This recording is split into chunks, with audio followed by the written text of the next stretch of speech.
ये कैसी आजमाइश है अंजुम?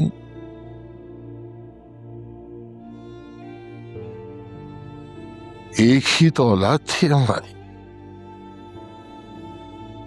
वो भी अल्लाह ने हमसे ले ली।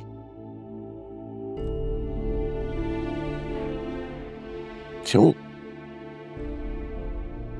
क्यों किया उसने ऐसा हमारे साथ? मैं कातिल हूं अपने सरदार की।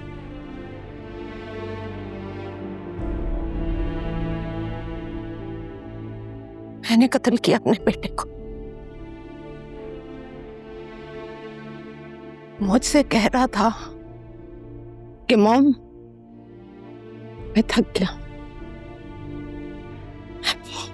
मैं बहुत थक गया, मैं सामना नहीं कर सकता। हार मानना मेरी फितरत में शामिल नहीं है मॉम, आप जानती हैं ना।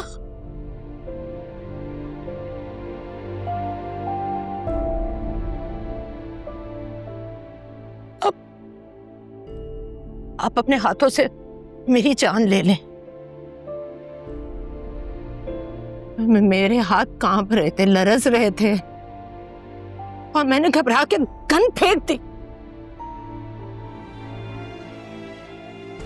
मुझे सरदार की हालत देखी नहीं जा रही थी।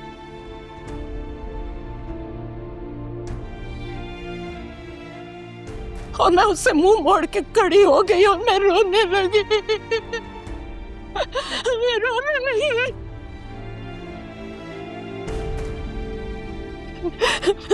मुझे लगा कि मैं कुछ देर के लिए इसे तन्हा छोड़ दूंगी तो ये संभल जाएगा।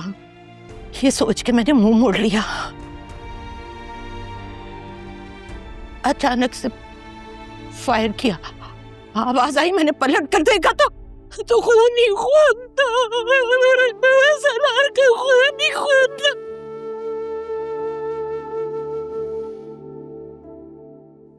काश मैंने गन ना फेंकी होती, अपने हाथ में रखती तो आज मेरा सरदार मेरे साथ होता। आज हमारा बेटा हमारे। ऐसा क्यों किया? ऐसा क्यों किया? कसूरवार तो मैं भी हूं अंजुम। बाप था, नजर रखनी चाहिए थी, ख्याल रखना था मुझे इसका।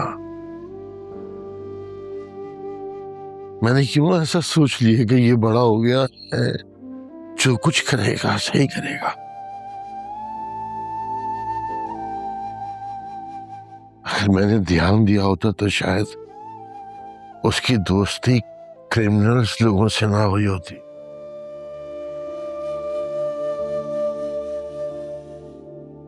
अंजुम, आजकल के माँ बाप को ना जदीद दौर के तौर तरीके समझना होंगे, सीखना होगा।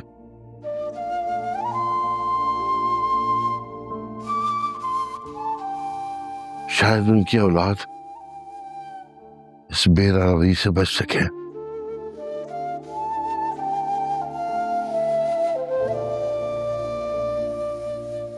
पहले जब कोई नशा करता था तो पता चल जाता था कि इसने नशा किया है।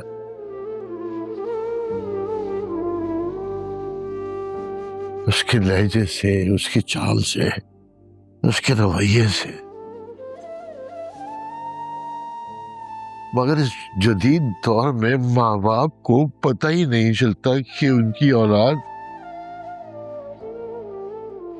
उनके सामने किस नशे में, किस कैफियत में खड़ी है।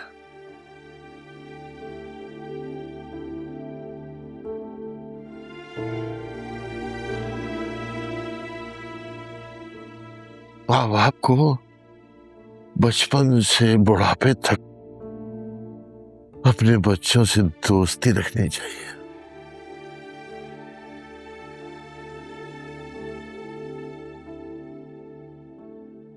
उनको इस जालिम दुनिया से बचाने के लिए।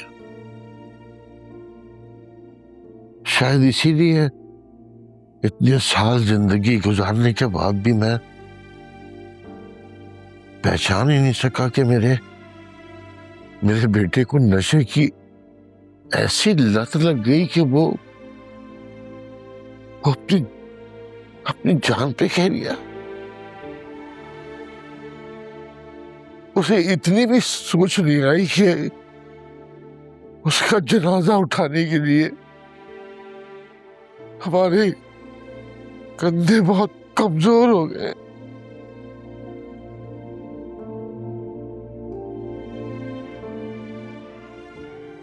जुदाई का दुख देके चला गया। या अल्लाह, किसी भी माँ बाप को औलाद का दुख न दिखाना, औलाद का दुख न दिखाना।